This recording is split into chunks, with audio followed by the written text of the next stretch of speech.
All right, this is chapter 5, section 7. We're still solving quadratic equations, but this time now by completing the square. And so, complete the square is a procedure that you need to learn. It is an algorithm.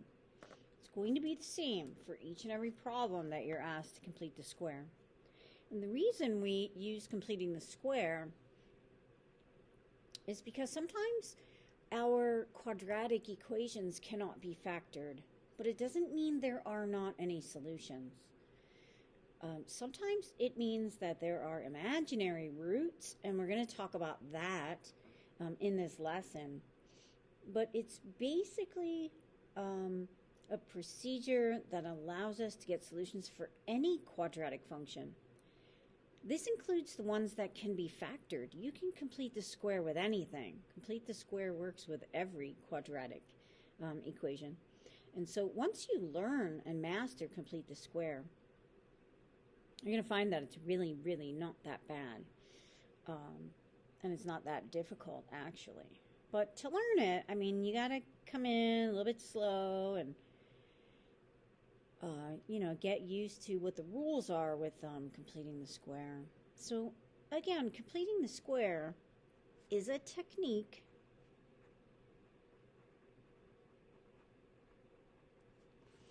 that forces. And that's why we use this technique, because it's going to force one side of the equation to become a perfect square trinomial. Okay, so completing the square is a technique that forces an equation to become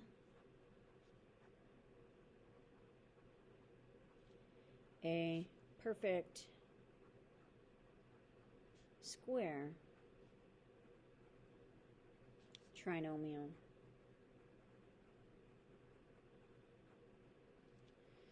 Okay, complete the square. It's going to make it a perfect square trinomial. All right, steps to solving a quadratic equation by completing the square.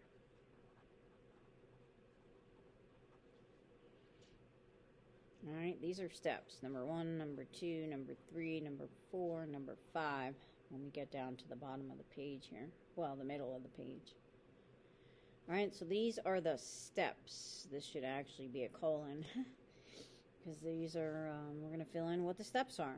Number 1, it's really, really, really important. This is a big star, because this is not always going to happen. The A has to be 1, or the coefficient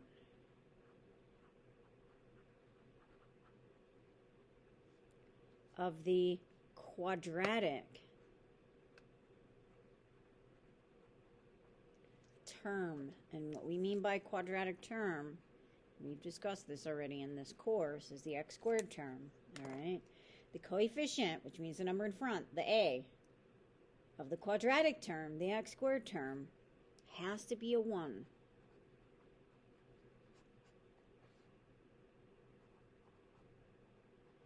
It has to be a 1 or complete the square does not work. If it's a 3, folks, the leader is not a square. Okay, it has to be a 1. Got to be a 1. It's a little bit more work when it's not 1, but it's not undoable when it's not 1.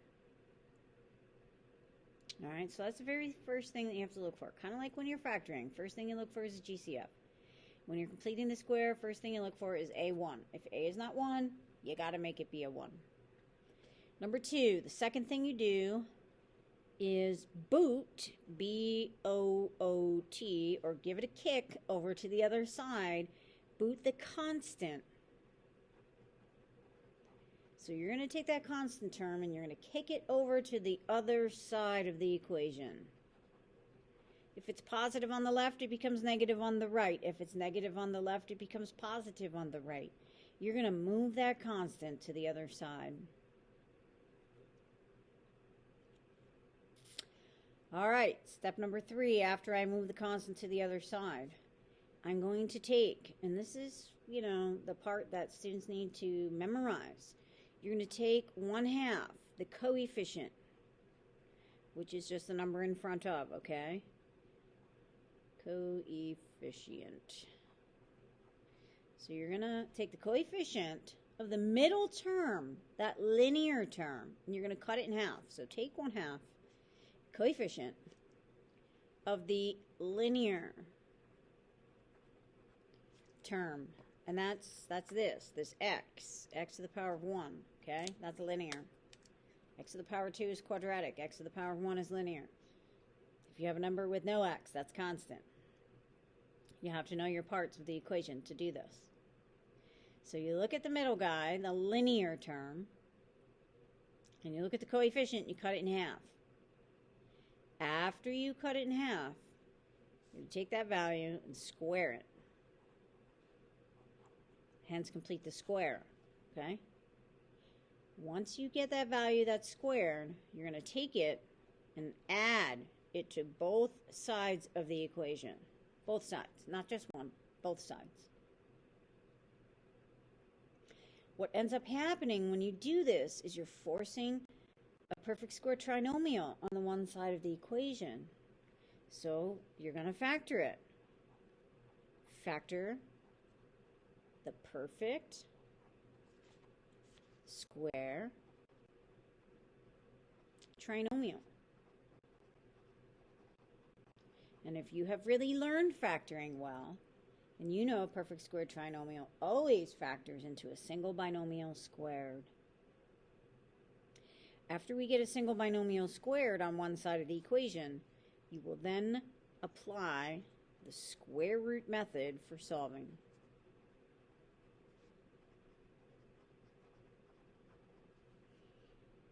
All right, so again, once you learn the algorithm, it's going to take you a little bit of time to do it. You'll have plenty of practice problems to do it. Please don't skip the assignments. You're not hurting me, you're hurting yourself if you do not do these assignments. You can't go on to higher math if you can't complete the square. I mean, you can, and you can try to learn it at that level, but you're going to be trying to learn that and complete the square. All right, so let's take a look at example 1, and I'll do that in a different color. So example 1 says solve by completing the square.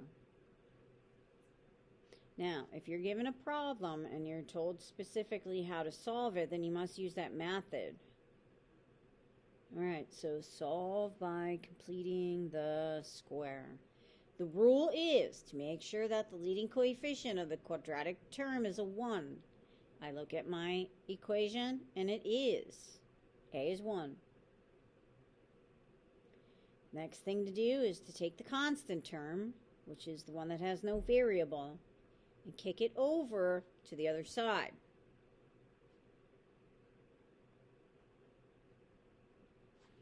All right, so we've got x squared, subtract 2x, and I would leave a space, equals positive 2. So you're taking it to the other side. What's step number 3? Okay, step number 1 is make sure the leading coefficient is 1. Okay, you get it? The 1 with the 1. Number 1, make sure the leading coefficient is 1. It is. Move on. Take the constant. Kick them over to the other side. Third step. Look at that original middle term, 2x. It's actually negative 2x. Think of what the coefficient is. It's negative 2. So over here, I'm going to take half, and of in mathematics means multiplication. Half of negative 2 means multiply it. Okay, half of negative 2 is negative 1. But I'm not done.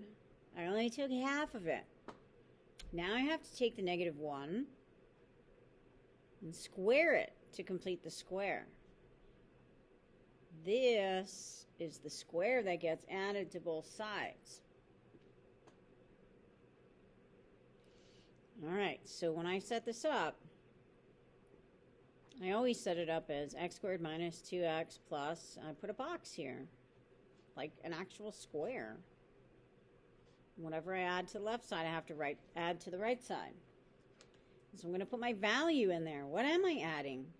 Well, half of negative 2 is negative 1. Negative 1 squared is positive 1. That's what I'm adding to both sides.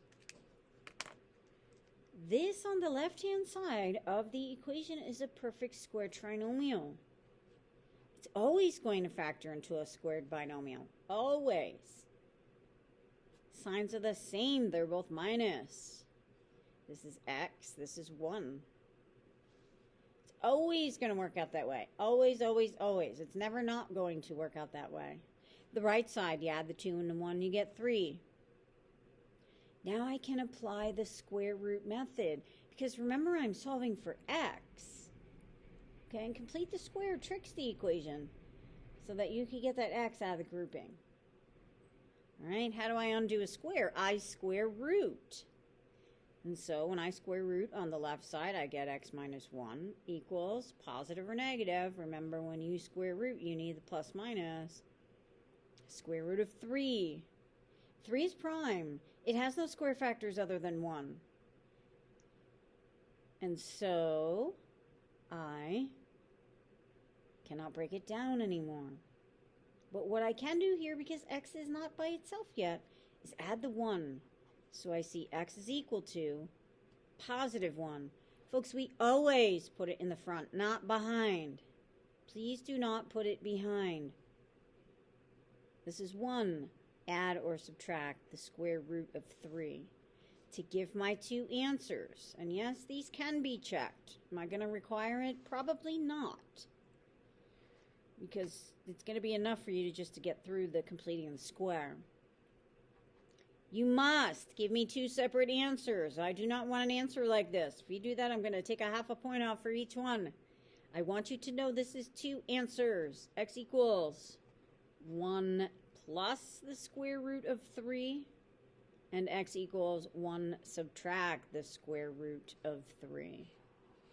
2 separate answers. Please write them as 2 separate answers. It's okay if you write this one first and then that one. Doesn't matter to me as long as they are both there. Okay, one more time. What did we do? We made sure the leading coefficient was a 1. It was. We booted the constant to the other side. We set up to add some square to both sides of the equation. How do you figure out what the square is? Well, this coefficient right here. Half of negative 2 is negative 1 squared is positive 1. That's what you add to both sides. And the rest is stuff that we've done before. Factoring, addition, undoing a square, and finally isolating and getting our x by itself. Now in the next problem, you might want to pause the video and try to do it yourself. See if you can get it. If not, just continue with the video and listen to the lecture through it. All right. Number 1, leading coefficient has to be a 1. It is x squared, subtract 6x, plus some square equals positive 16, plus some square, right? 16 was negative on the left. It's going to be positive on the right. All right, how do I get that magic number? Well, I'm going to take half of the middle guy right here. Half of negative 6 equals negative 3, and negative 3 squared is positive 9. Folks, your square always has to be positive, because when you square a positive, it's positive, and when you square a negative, it's negative. And so we're adding 9 to both sides this time. That's our magic square that we add to both sides. You have to add it to both sides to keep the equation balanced. All right, this is a perfect square trinomial. It's always going to be. It's never not going to be. First is x. Square root of 9 is 3. Signs are the same. They're both minus. 16 plus 9 is 25. Take the square root of each side. X minus 3 equals plus or minus root 25. Root 25 is 5. This becomes positive or negative 5. Take the 3 over. X equals positive 3 plus or minus 5. This thing with plus or minus always goes behind it. Always. It's 2 answers here, folks. And this is why I want you to write it separately. X equals 3 plus 5. And x equals 3 subtract 5. You can't leave it like that, because these are both integers. You see over here, this was a rational number with an irrational number. So they're kind of like unlike numbers. I can't put them together. These are both rational numbers. I can add them. So here I get 3 and 5 is 8. Here I get 3 subtract 5 is negative 2. So I then say that my answers are x is 8 and x is negative 2. Okay, so you do have to simplify that. And this is why I want you to write it as 2 separate answers. All right, so if you have any questions on these, you know what to do. Post a comment on the discussion or ask me a question in class. Now we're going to get to some problems where the A is not 1.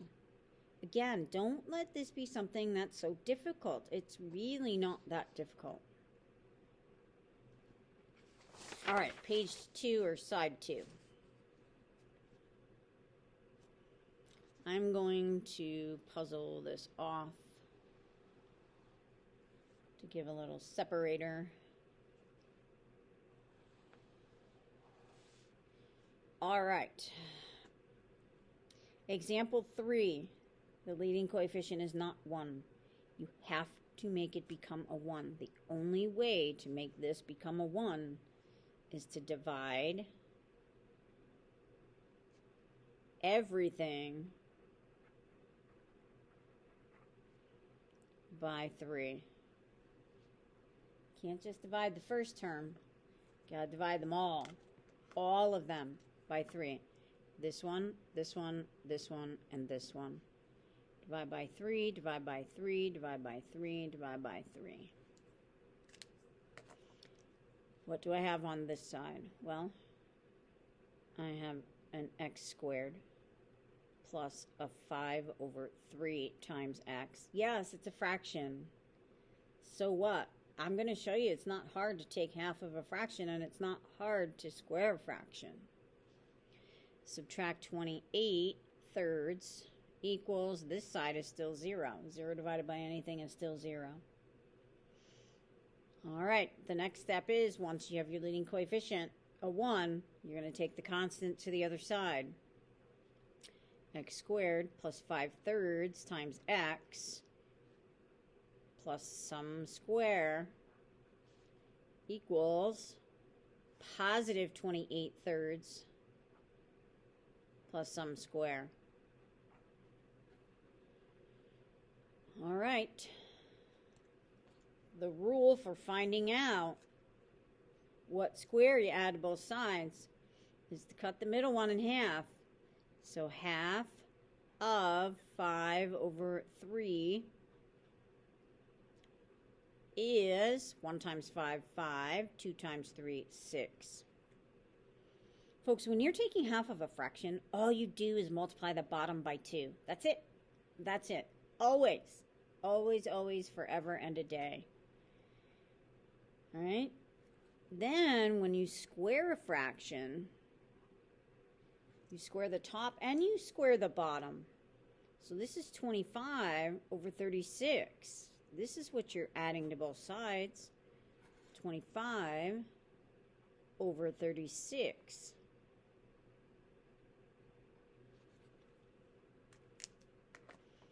It's not difficult either to know this is a single binomial squared. What do you do to this to get it to be x? You square root. You're going to square root this too. Signs are the same. They're both plus, right? Whatever the sign in the middle is, that's going to stay. Square root of that is, this is 5/6. Over here, though, we do have to get a common denominator. 28 thirds is how many 36ths? Well, you know, unfortunately, you are going to have to use a calculator for that. You do have to get a common denominator. There's nothing I can say or do To make that easier, I mean, 3 can become a 36 if you multiply it by 12. But if you do it in the bottom, you got to do it in the top. Okay, and then you've got 28 times 12, which is 336. You could use a calculator. 336 over 36 plus 25 over 36. This side is still x plus 5 over 6 squared. Now 336 36 plus 25 36 is 361 36. Now we're going to square root both sides. X plus 5 over 6 equals plus or minus square root 361 over 36. Now you may or may not recognize 361 to be a square. If you know your squares, like I told you, 1 through 20 squared, you should recognize 361 is a square. So this becomes, do I want to take that over right away? I guess not. We'll simplify the other side. Plus or minus, square root of 361 is 19. Square root of 36 is 6. Still not done. X equals, now I'm ready to move this 5 over 6. It becomes negative on the right side. Plus or minus 19 over 6.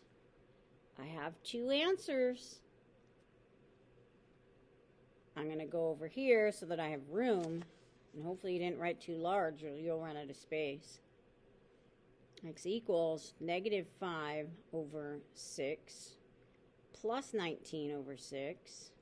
And x equals negative 5 over 6 subtract 19 over 6.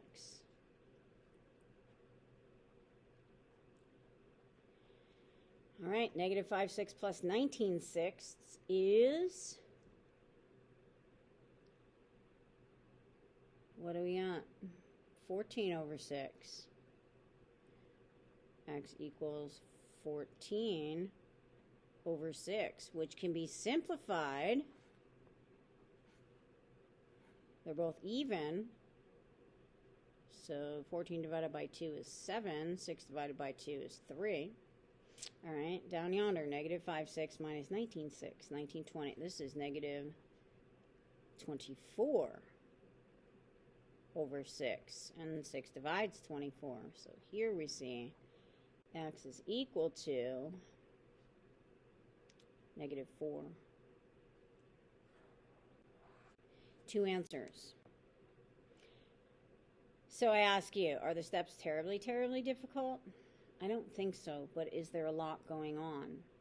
Yes, I will not deny there is a lot going on. And you have to be organized and you have to be focused. All right, example 4. Maybe, just maybe, you want to pause the video and try it on your own. All right, so if you paused, yay. If you didn't, we're gonna go on. Leading coefficient has to be a 1. It's not a 1. I have to divide by 2. All of the terms. So the first term becomes x squared. This becomes negative 5 over 2 times x. This becomes negative 5 over 2. This is still 0. Move the constant to the other side. Watch your signs, because if you have sign errors, it's going to mess the whole thing up. All right. What do I got to do? Oh, I have to figure out which square to add. I'm taking half of this. Folks, remember I told you, whenever you take half of a fraction, you just multiply the bottom by 2. So half of 5 halves is 5 fourths. And 5 fourths squared is 25 sixteenths. That's what you're adding to both sides. 25 sixteenths. Notice on the right side, They have different denominators. How can I get 5/2 to be something over 16? Multiply by 8 over 8, right? All right. So when I do that, 8 times 5 is 40. 8 times 2 is 16. So this is 40 over 16 plus 25 over 16. The left side is a perfect square trinomial. Square root that. Signs are both minus. 5 over 4. Remember, you just square root that to get that guy. All right. X minus 5 over 4, quantity squared. 40, 50, 65 sixteenths. You have to square root to get rid of the squaring. X subtract 5 over 4 equals positive or negative. I'm going to use the quotient rule right away because I know I'm going to square root this. This is square root of 65 over the square root of 16, which is 4. And once I square root it, the radical symbol goes away. All right.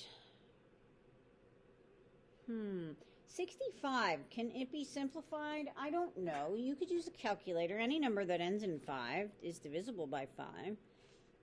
So we can go 65 divided by 5 is 13. Nope, 5 and 13 are both prime. No squares exist. That's as simple as it's going to get. But remember, I don't have x by itself yet. This is 5 over 4 plus or minus root 65 over 4. So x equals 5 over 4 plus root 65 over 4, and x equals 5 over 4 subtract root 65 over 4.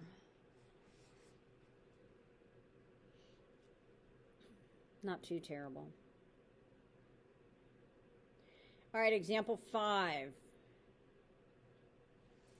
Notice the leading coefficient of the x squared term is a 1.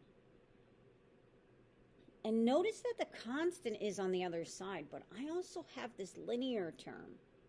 So I have to move this over here. Remember, we can only have 3 terms in our polynomials. So I don't have to worry about dividing to get a 1, which is nice. But I do have to add this 6x to the 2x to get 8x equals, and I'm going to leave the constant there. Why take it all to one side and only to have to move it back afterwards? All right, now I know I'm going to add some square. Now, I'll be honest with you, I do not always write a box, but if you want to write the box, that's fine. I just usually write plus something, and I write that so that I know that's the square I add to both sides. You can write a little box so that you know it's a square. Half of 8 is 4, and 4 squared is 16. That's the number that gets added to both sides. This is always a perfect square trinomial. Always square root that. Always same sign in the middle. Always square root that. 16 plus 6 is 22. Square root both sides. You get x plus 4 equals positive negative square root of 22. 22 is even. When you cut it in half, you get 11. 2 and 11 are both prime. 22 cannot be simplified with taking any squares out. It does not contain any squares other than 1. X equals, you always put this in front of the plus or minus. Always. If it's positive on the left, it's negative on the right. And then you write your answer as 2 separate answers. Negative 4 plus root 22. And x equals negative 4 subtract root 22.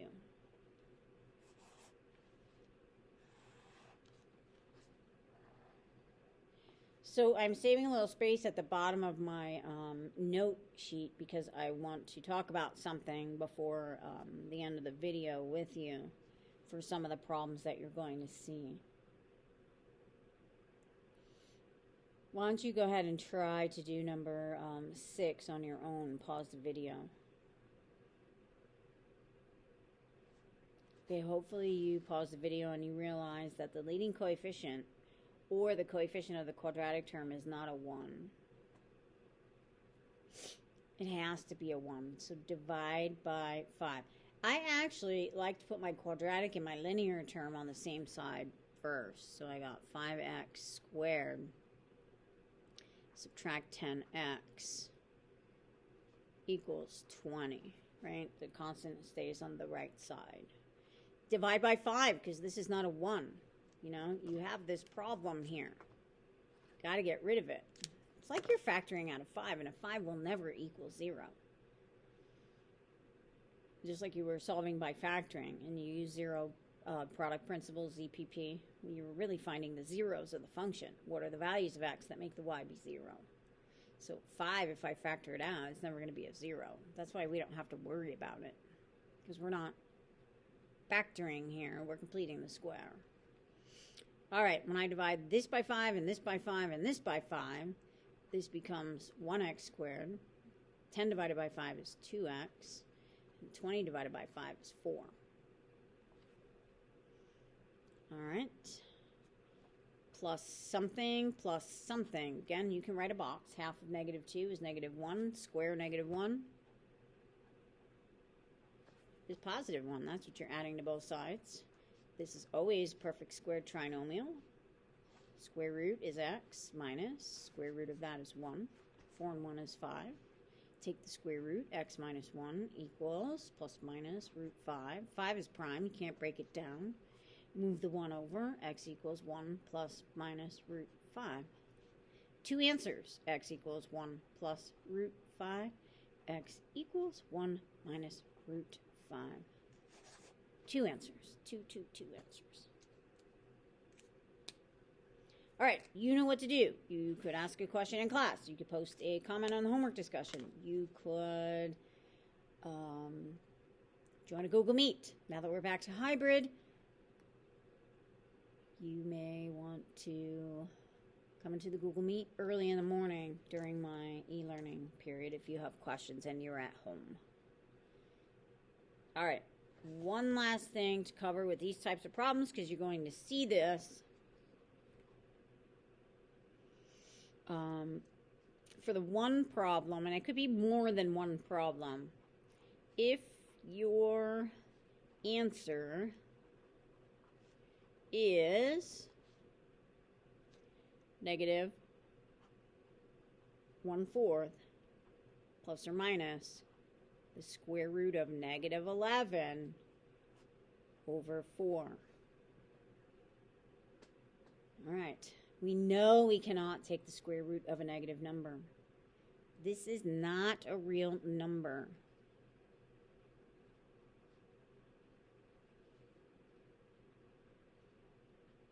This is known as an imaginary number.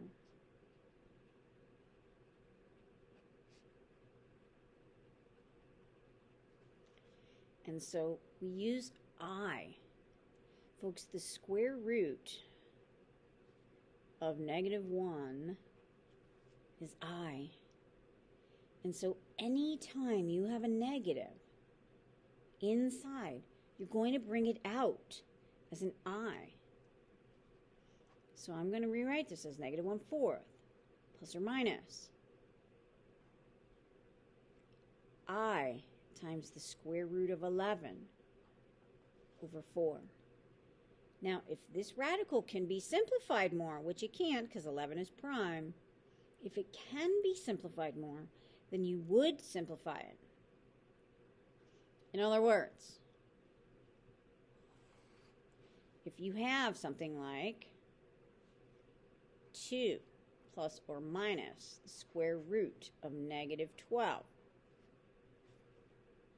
that's going to equal 2 plus or minus I times the square root of positive 12. See, the negative comes out as an I. But this can be simplified. 2 plus or minus I, root 12 is 4 times 3. And the 4 comes out as a 2, remember? And so this becomes 2 plus or minus 2I root 3. So the only thing that I represents is an imaginary number. It represents the negative that you may find under a square root. Just bring it out. Bring the negative out as an I. Don't change the number inside. The 11 is going to stay, you see? It's just the negative. It comes out as an I. Over here, the negative comes out as an I. And the 12 stays in, and then you simplify the rest. And of course, you would give two answers. 2 plus 2I root 3 and 2 minus 2I root 3. All right, don't let I stress you out. But we will get more involved with I at a later time in this course. Your assignment is page 285, 13 to 27. You will have a few days to practice this completing the square till you master it. But folks, please don't give up and take it a little bit slow at first until you really learn how to put this together. All right, again, if you have any questions, please let me know. I can't help you unless I know to help you. Have a great day.